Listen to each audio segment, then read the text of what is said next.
Hi guys, so we're going to get this fruit ready to add into the fermenter tomorrow. I've had it in this bowl just defrosting for most of the day. Going to pop it into the blender. Everything here is sanitized, so the blender has been sanitized. All the bowls I'm using have been sanitized. This spatula has been sanitized.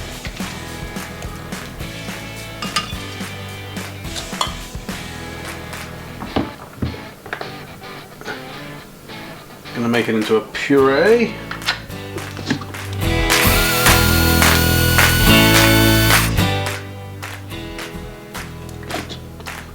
Okay, I'm just gonna repeat that process.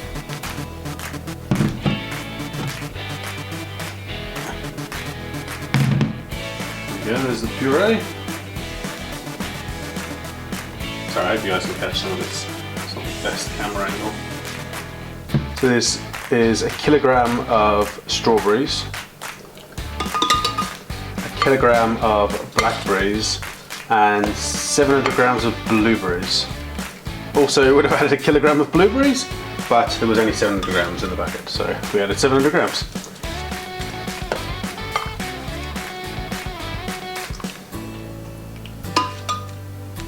I'm also going to add something that's probably considered a little bit controversial here, and that's potassium metabisulfate. It's exactly the same as what you've got in your Camden tablets, and it'll just preserve the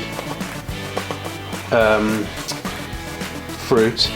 And you can see we're literally adding that much. It's about I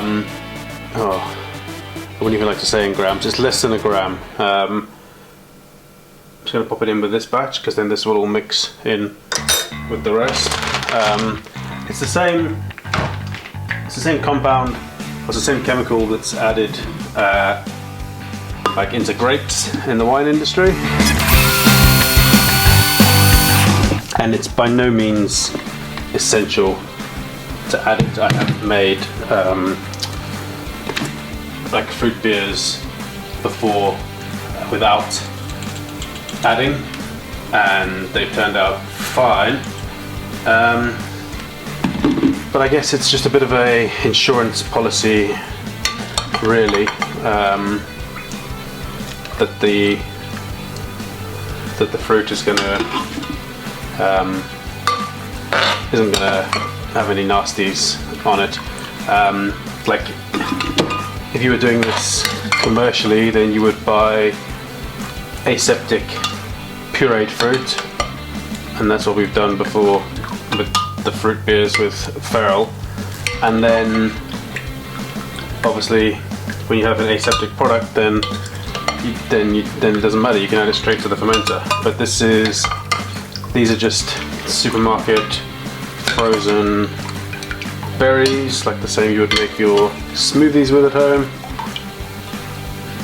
and therefore I don't trust that that it's aseptic. Well, it's not going to be aseptic.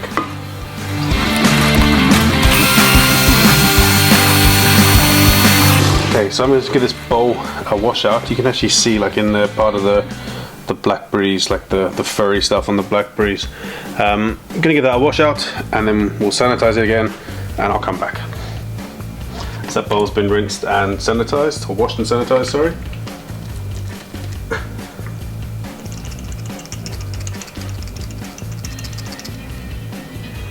Okay, that's all the puree from there. Just mix this one back in.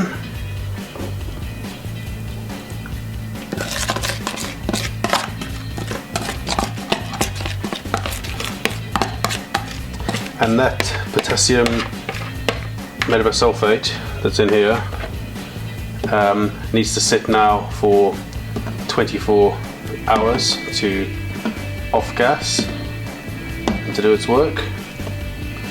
It will release any of the sulfur. So all we need to do is just cover it up and pop it in the fridge, and then we'll come back tomorrow and we'll add it to our beer.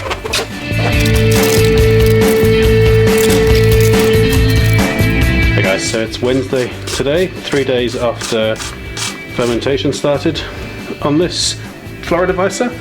I'm just going to dump off some of the trub now. I did do a dump yesterday as well.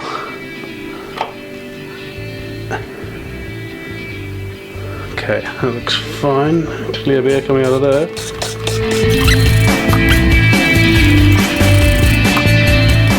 And I'm just going to take a sample so we can do a gravity reading and see where this beer is at.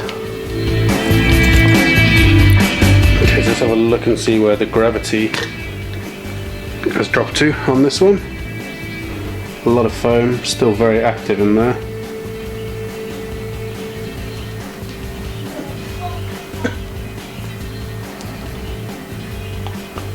A little chance to settle.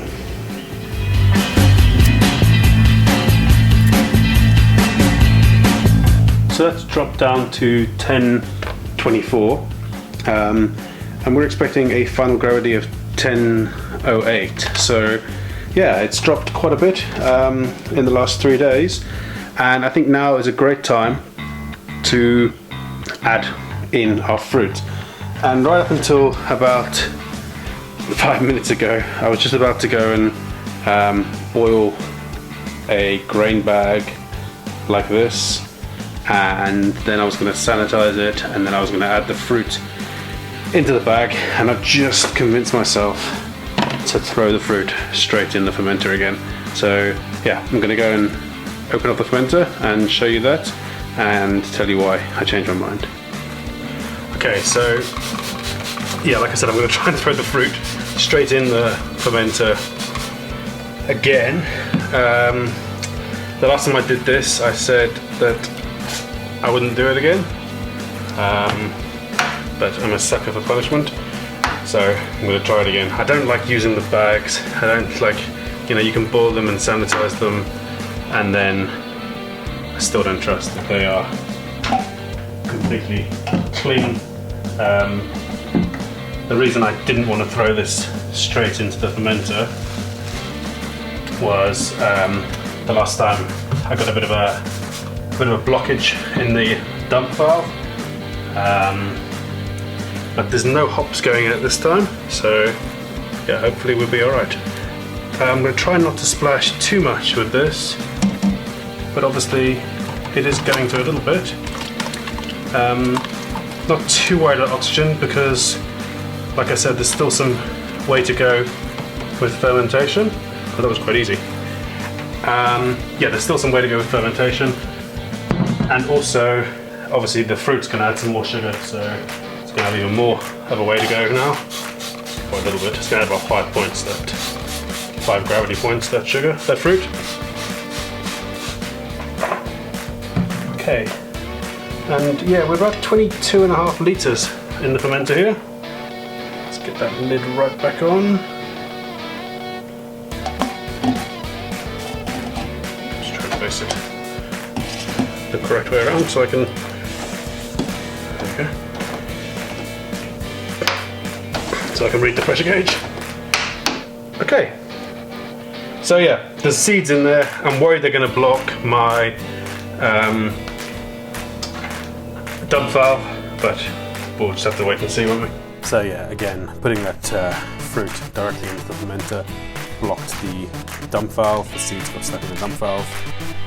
So that was a bit of a mistake. I should have gone with the bag, but yeah, I guess maybe next time I might learn my lesson with that. I forgot to record a tasting video for this beer, but I was very happy with the end result. A couple things that I would tweak. I would definitely use a more neutral yeast like US 05, for instance. My hope of the WB06 fermenting quite clean at low temperatures didn't really work, so there was still some clove notes there. And then the other thing that I would change would be I'd just add more fruit and probably stick to maybe 2 varieties, like the blackberries and the blueberries, maybe 2 kilograms of each. But otherwise, yeah, the tartness was very good, and the fruit did come through, but yeah, just a little bit more of it would have been nice. So yeah, thanks for watching, guys. Hope this was useful, and tune in again for the next video. Cheers.